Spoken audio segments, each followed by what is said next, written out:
Let's move on to the Cup now. The household names, I suppose, of the past are a thing of the past. There was no Empire Rose in the big race yesterday, but it was a good betting race, but pretty much dominated by another Sam Spratt in front right. Absolute front-running gem from Sam Spratt. She ran the first 1,600 metres 143.8. Just absurd how slow she was able to get away with up front.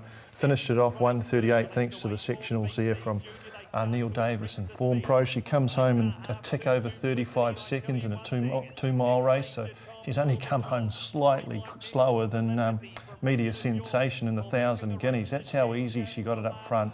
It became mission impossible from anything off the speed. And Duplicity, good run, just peeling out wider in those pale blue colours. Actually loomed to win, but Bizwinkle showing a very good kick in the home straight off that slow speed. Gorbachev weaving through the pack was good. Fila not suited by the speed, and he ran the 2 miles out well. But it was to be Bizwinkle. Duplicity looked likely, we might even got a margin on him just there, but he fights back really strongly. And what a good progression it's been. He won a Stratford Cup back in New Year's Eve. It was placed in the St Ledger, as was Fila, so that form coming through. At the end of the day, it's not a strong race, but it was a good race. Mental Telepathy was a wee bit... yeah, possibly the hard track. I was going to say disappointing, but the hard track. Yeah. He got trapped wide for a long way. Yeah. He was out there, and same as Falah, he got to a place in the track where they went so slow the first mile, and the second mile was like 138. 138, yeah. Yeah, and 136 or 137's probably about as fast as Bizwinkle can ever go. Yeah. So he's probably been running almost at his maximum for the last 1,600.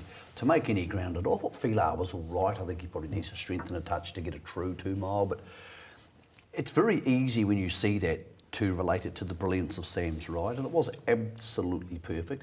But Glenn Old still had to do a massive job with this horse because it's not that good. And he's obviously, when horses don't have any natural speed can get you out of trouble. But if you don't have a lot of speed, you need to be honed perfectly and perfectly fit to get a winning 2 miles. But to do that, you've got to gallop them a lot and keep pressure off their legs and try and not break them down. And he's a big lump of a horse. I think he was about 36,000 out of Karaka. Yep. 36 grand. Henley Park. So look, it's very easy to give Sam all the credit, but Glenn had to get the horse there so Sam could ride it that well. And he was a wee bit first in the parade ring beforehand. He actually went out first to Bizwinkle and got round to the start very early. So, as we discussed earlier, Sam Spratt was probably a wee bit miffed after the melt situation in the 1,000 guineas, but she was pretty much on song quickly after that in the other feature race of the day. Yeah, Glenn, that's a terrific performance and a very brave performance. Yeah, we had faith in him. It's been a real Dow stayer.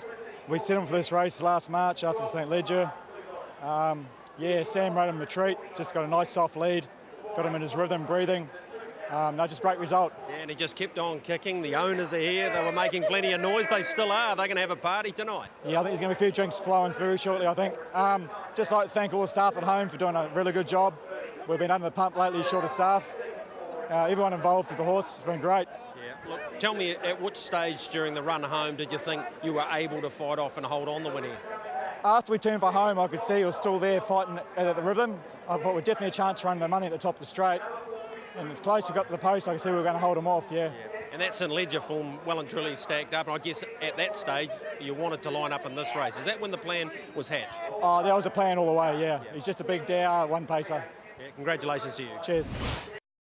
Gobstopper and now Bizwinkle. This is your race. It looks like it. I seem to have had quite a bit of luck with it, but no, it was a great effort. He just was cruising along so comfortably in his own rhythm, and he had his breathing beautifully. And you know, when the other horse came up to us, I thought he was going to peak, but he dug again, and he ended up winning quite nicely. Yeah, that's what Glenn talked about, getting him in his rhythm. You have this ability with your front-running rider style to be able to do that, and well, he really enjoyed it today. Must have been my magic hands.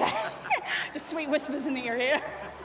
No, it was pretty good. Yeah, as I said, big help. You know, Glenn would have had him pretty fit and ready to go, and I sort of had that in the back of my mind. And yeah, no, he went really nicely. Yeah, well, you won the 2 big ones this day last year. Now you've come out and done it in the Cup again. Congratulations to you, Sam. Yeah, halfway there this year, but it's good enough. I'll take it.